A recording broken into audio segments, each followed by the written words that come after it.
Hello, this is Mark Satterfield, and welcome to the Velvet Rope Playbook.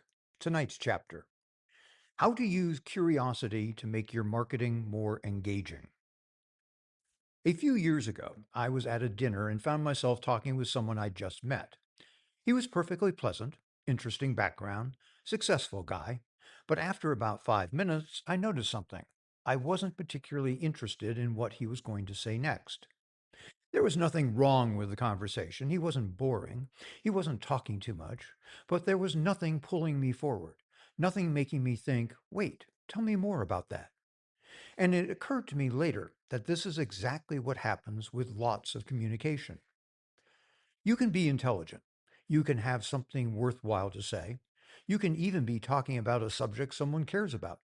But if you don't create curiosity, there's no reason for them to lean in. And that's really what curiosity does. It creates that little moment in someone's mind where they think, wait, what does he mean by that? Why did that happen? What's the answer? Where is he going with this? That's engagement.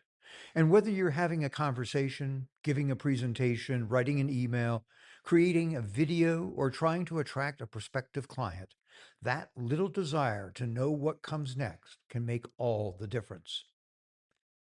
There's an old saying in direct response marketing that the purpose of the headline isn't to sell the product. The purpose of the headline is to get you to read the next line. And the purpose of that line is to get you to read the line after that.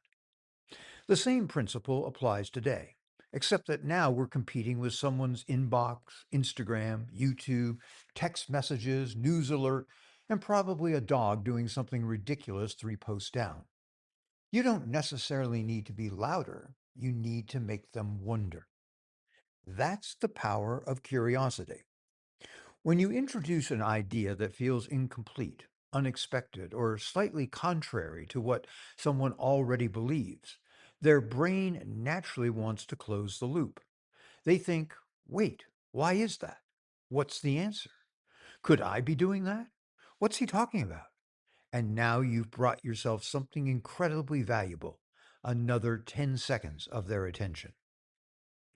So, this leads to the next question. How do you create curiosity? Here's a simple exercise I use when thinking about content. Before you write the headline, the email subject line, or the opening of a video, ask yourself, what could I say that would make my ideal prospect need to know the next sentence? Notice I didn't say, what information should I give them? That's a completely different question. Information satisfies curiosity. Great marketing frequently creates curiosity before satisfying it. And there are several questions you can ask yourself to fill those curiosity gaps. Question number one: what does my prospect believe that might not be entirely true? This is a terrific place to start because people are naturally curious when someone challenges an assumption. Suppose you're a financial advisor. Instead of 5 retirement planning strategies, you might say, why having more money may not make retirement easier. Now I want to know why.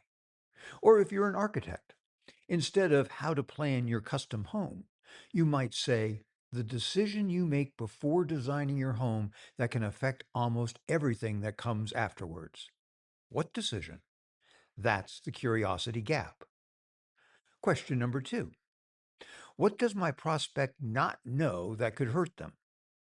This is particularly powerful when you're selling an expensive service because affluent prospects are often less concerned about finding the cheapest option and more concerned about avoiding an expensive mistake.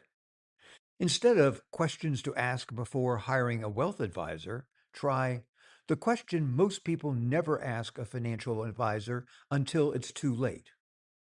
Instead of things to consider before renovating your home, try one decision that can add months to a major renovation before construction even begins. You haven't given me the answer.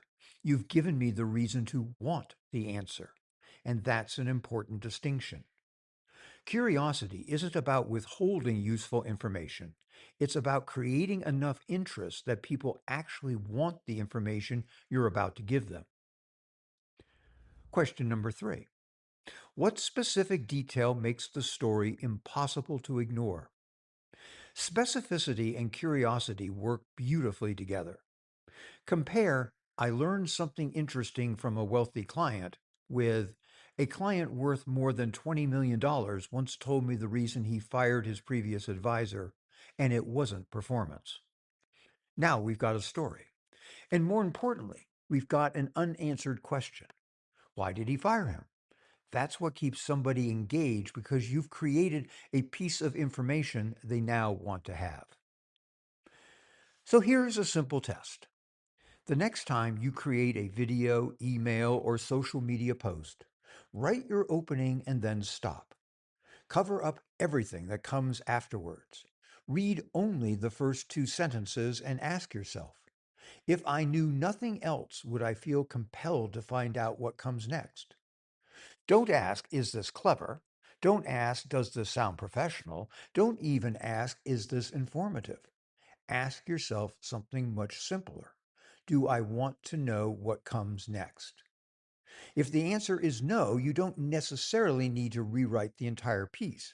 You may just need to find a better curiosity gap. Ask yourself, what would surprise them? What don't they know? What do they believe that might not be true? What have I seen that they haven't? What's happening behind the scenes?